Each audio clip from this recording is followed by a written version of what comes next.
जय श्री राम भाइयों। कल इतनी खतरनाक आंधी आई यहाँ पर दिल्ली में पूरे ना, इतना खतरनाक आंधी आया कि मैं क्या बताऊँ। यहाँ पर जो न्यूज़ जब मैंने ओपन करके देखा तो उसमें कहीं पर वंदे भारत ट्रेन के ऊपर बिजली का खंभा जो है, जो बड़ा वाला जो तार होता है जिसमें हाई वोल्टेज लाइन जाती है, वो गिरा हुआ था। सड़कों पे पेड़ उखड़े पड़े हैं। हमने खुद एक्सपीरियंस करा, यहाँ पे टीन उड़ रही थी। हमारे बिल्डिंग के आगे की शेड जो है ना, शेड यानी जो कवर करके रखते हैं शीशा लगा के, टीन लगा के ना, वो भी उड़ गया था हमारे सामने ही। बहुत तेज़ हवा चल रही थी और साथ में बर्फ़ भी गिरा, छोटा छोटा बर्फ़ गिरा उसमें। तो अच्छा खासा मतलब ठंडा था, ठंडी हवा चली और अचानक से बारिश होने लगी और बर्फ़ गिरने लगे उसमें। दिल्ली में एक्सपीरियंस करा मैंने पहली बार अपने जीवन में, जब से मैं रह रहा हूँ लगभग पिछले 5 से 6 साल से पहली बार देख रहा हूँ कि दिल्ली के अंदर भी बर्फ़ गिरी भाई। पूरा जो हिल्स होते हैं ना, इतने बड़े बड़े जो पत्थर टाइप के बर्फ़ होते हैं, वो गिरे। तो अच्छा था, साथ के साथ रिस्की भी बहुत था। ऐसी कंडीशन में जिस तरह से अभी हवा वगैरह चल रही ना, तो इसके हिसाब से तो यार कम से कम आपको जब भी मतलब अभी जिस हिसाब से मौसम में देख रहा हूँ, चाहे किसी भी स्टेट का हो जहाँ पे भी हवा चल रही है, जैसे थोड़े दिन पहले बंगाल के साइड तो चलो चक्रवात वगैरह आता है, वो सब नॉर्मल है। यूपी के साइड में, ईस्टर्न साइड में, वेस्टर्न साइड में, बीच में, फिर एमपी में न्यूज़ आई, फिर और जगह से न्यूज़ आई, फिर दिल्ली की अभी न्यूज़ आई। तो जो हवा यहाँ पे चल रही है वो बहुत ज़्यादा तेज़ चल रही है। दिल्ली नोएडा की न्यूज़ भी बहुत ज़्यादा आई है। तो बहुत रिस्की भी है यार, बहुत सामान उड़ जा रहे हैं, टीन टप्पड़ उड़ जा रहे हैं। टीन तो बहुत आसानी से उड़ रहे हैं, ठीक है। हर ऐसी चीज़ जो बहुत फैली हुई ना, बहुत आसानी से उड़ रहे हैं। तो आपको क्या करना है इस कंडीशन में, अगर अभी हवा वगैरह आपको चलती दिख रही है ना, तो रोड से कहीं बिल्कुल साइड में जाकर के कहीं आप खड़े हो जाइए, किसी पिलर विलर के आसपास में। जब इतनी तेज़ हवा चल रही है तो उसमें आपको ना बाइक चलाने की ज़रूरत है, कुछ चलाने की ज़रूरत है।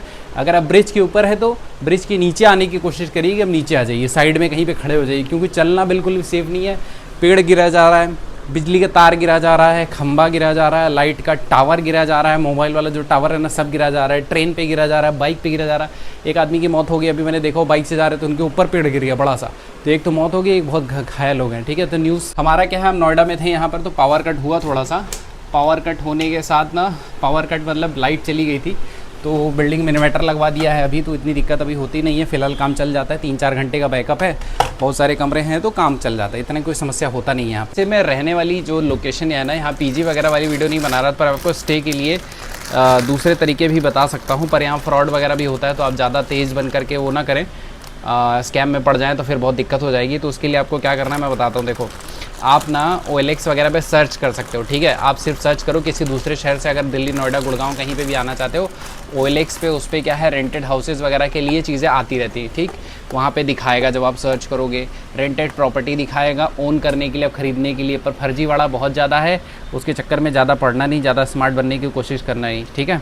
तो उसके अलावा क्या है, आप उसको देख करके ले सकते हो। और वेरीफाई करने के लिए अगर आपका कोई भी पहचान का बंदा दिल्ली में रहता है, तो वो जा करके उस चीज़ को वेरीफाई कर सकता है, यानी उस प्रॉपर्टी को वेरीफाई कर सकता है कि उसमें कोई दिक्कत ना हो, कोई बिचौलिया ज़्यादा पैसे उसमें ना खा रहा हो। यानी देखो, जो तरीका है किराए पे यहाँ पे लेने का मकान ना, वो कुछ इस तरह से है कि आप एक जो मान लो 20,000 का जैसे फ्लैट है, ठीक है, मैं आपको सिंपल तरीका बता रहा हूँ। 20,000 का फ्लैट है या 20,000 का कमरा है, ठीक।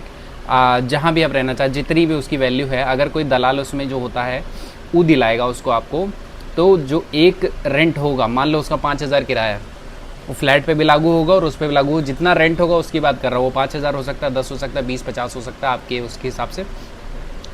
तो जो फ्लैट है, जो ब्रोकर होगा, जितना आपका रेंट होगा उतना ही एक बार का पैसा वो अपना कमीशन लेगा, ठीक है। उसको खर्चा कर देगा, वो वापस नहीं मिलेगा।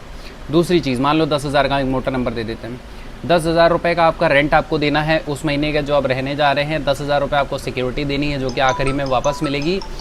उसके अलावा आपको जो 10,000 रुपये वो ब्रोकर को देने हैं, ताकि वो आपके पास लेगा, वो आपके लिए कमरा वमरा देखेगा और आपको दिलवाएगा। अब करना क्या है, फर्जीवाड़ा आपके साथ ना हो, तो उसमें आपको ये ध्यान रखना है कि आपके कोई पहचान का अगर यहाँ पे बंदा है, तो आप उससे बोल दो, वो जा करके उसको वेरीफाई कर ले प्रॉपर्टी या जो किराए पे लेना चाहते हो जहाँ पे भी। क्योंकि इंस्टाग्राम पे मेरी बात हुई थी, सैफ नाम है शायद, काफ़ी दिन तक उससे बात हुई, काफ़ी देर तक उससे बात हुई। तो उसने बताया कि भैया मुझे बल्लभगढ़ की तरफ उधर लेना है और मेरा उस तरफ जाना नहीं हो पा रहा है, ठीक है। तो जाना स्टार्ट करेंगे। खैर, आप ये वीडियो जहाँ से भी देख रहे हो, तो मैं आपको एक तरीका बताता हूँ। देखो भाई, मैं भी जॉब करता हूँ। एक मैंने ये आपको OLX वगैरह वाला बताया, रेंटेड प्रॉपर्टी वाला, जो कहीं पेज बना के कोई चला रहा है, कोई ऐसे चला रहा है, कोई दूसरे तरीक़ों से चला रहा है। तो आपको यही ध्यान रखना है कि बिना वेरिफिकेशन का आपको 1 भी रुपये देना नहीं है, ठीक है। किसी को नहीं देना है। अपना वेरीफाई अपने आदमी से, किसी पहचान वाले को भेज के करवा लीजिए। मैं चाहते हैं कि मैं कर दूँ, तो भाई मैं जाके उसको वेरीफाई कर दूँगा, सारी चीज़ कर दूँगा, क्योंकि आप ट्रस्टेड है, मेरी वीडियो देख के जा रहे हो। तो इंस्टाग्राम अकाउंट मेरा ले लेना। मैं इंस्टाग्राम अकाउंट मतलब कहीं ना कहीं आपको पॉपअप आ जाएगा लेफ्ट या राइट में, वहाँ पे मुझे मैसेज कर सकते हो। तो आपको एक तरीका करना हो, क्योंकि देखो मैं भी वहाँ पे नौकरी करता हूँ, ठीक है, दिल्ली के अंदर हमारी भी नौकरी भाई, थोड़े से पैसे मिलते हैं, अपना खर्चा है, रहना है, दुनिया भर की चीज़ें हैं। तो हर बार क्योंकि मैसेजेस मुझे बहुत सारे लोगों के आते हैं कि भाई आप पता करके बता दीजिए ऐसा करके, तो भाई आप लोग एक काम करो, मैं यूपीआई आईडी यहाँ या इधर कहीं पे लगा देता हूँ। अगर आप लोग ये वीडियो देख रहे हो, थोड़ा सा मुझे सपोर्ट करो। आप सपोर्ट कैसे कर सकते हो, 200 400 500 रुपये आप मुझे दो, तो उसके बदले आपके बदले आप जहाँ बैठे होगे और जहाँ जिस लोकेशन में आपको चाहिए ना, उस लोकेशन पर जा करके मैं वो सर्च करके आपको दिखाऊँगा। उसमें देखो मेरा कोई बहुत प्रॉफिट उसमें कुछ नहीं होगा, मेरा दिन खराब होगा। जहाँ वो 2 किलोमीटर पे चीज़ें हो सकती है, 10 किलोमीटर हो सकती है, 20 किलोमीटर 50 किलोमीटर पे भी हो सकती है, दूर गुड़गांव वाला एरिया हो सकता है। मैं कहीं भी अगर वो मतलब सूटेबल होगा तो मैं ज़रूर जाऊँगा वहाँ पर, उस जगह जाऊँगा, इसको एक्सप्लेन करूँगा वीडियोज़ में पूरा कि आप कहाँ पे कैसे रह सकते हैं, क्या ब्रोकर का ध्यान देखना है, कैसे लोकेशन, क्या कनेक्टिविटी, क्या रेंट, क्या खाने पीने की सुविधा, सब चीज़ उसमें पूरा मैं जानकारी दूंगा। पर उसके लिए आपको क्या करना होगा, थोड़ा सपोर्ट करना होगा मुझे, ताकि मैं भी उस चीज़ को और आगे बढ़ा पाऊँ। क्योंकि बजट का ही इशू मेन होता है यार, कहीं पे जाना और आना, फिर उसके लीव्स वगैरह तो चलो हम मैनेज कर लेंगे। मान लो आप में से कोई आदमी मुझसे ये कह रहा है मैसेज में कि भैया मुझे दिल्ली में लक्ष्मी नगर में लेना है, ठीक है, कमरा कैसे मिलेगा आप बता दीजिए पता करके। तो यार देखो मैंने बताया ना कि जाने आने में पैसा खर्चा होगा, कुछ खाएंगे पिएंगे, थोड़ा सा वहाँ पे भूख लगेगी, पूरा दिन ख़राब होगा, थोड़ा सा और किसी को खर्चा देंगे, खिलाएंगे पिलाएंगे, तो चीज़ें थोड़ा और पता चलेंगी हमें।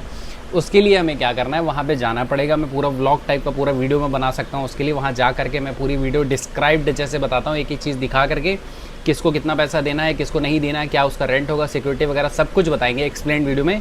यूपीआई आईडी में दे दे रहा हूँ, थोड़ा सपोर्ट करो। आप लोग जब भी मुझे अगर पे करते हो, जैसे ये पीछे की बात होगी, अगर आपने अमाउंट पे किया है तो मेरी इंस्टाग्राम आईडी जो आज की डेट में कुशल6189 है, फ्यूचर में मैं इसका नाम चेंज करने की सोच रहा हूँ। तो शायद मैं ट्रैवल कुछ ऐसे कुछ करके रख दूंगा ताकि सिमिलर सा नाम आ जाए इसमें, इंस्टाग्राम और यूट्यूब दोनों जगह पे सेम नाम ऐसे कर दूंगा। तो आपको वहाँ पर इंस्टाग्राम पे मुझे वो फ़ोटो भेज देनी है, ठीक है, या फिर एक टेलीग्राम ग्रुप बनाएंगे, आप उसमें मुझे भेज देना, ताकि मुझे पता रहे कि हाँ आपने ये रिक्वेस्ट करी है मुझसे कि फ़लाने लोकेशन में आपको रूम चाहिए, आपने ये पैसे मुझे डाल दिए हैं, ताकि मैं उसको यूज़ करके उसका भाई सिंपल सा है, देखो उसको अपनी गाड़ी में तेल डलाएंगे, फिर वहाँ जाएंगे, वहाँ रिसर्च करेंगे, ढूंढेंगे। थोड़ी देर का काम नहीं होता, ये पूरे लगभग इसमें पूरा दिन लग जाता है। दिल्ली है, दिल्ली लगभग 70-80 किलोमीटर में पूरा फैला हुआ है चारों तरफ। अगर आप जाओ तो कहीं भी जाना है, लोग बहुत ज़्यादा है, ट्रैफिक बहुत ज़्यादा है, सब कुछ समझ करके, कोई बड़ा अमाउंट नहीं है, 200 300 400 500 1000 रुपये अगर आप डाल सकते हो डाल लो। आपको घर बैठे ये जो डिटेल चाहिए ना रहने के हिसाब से, ये मैं आपको बता दूँगा।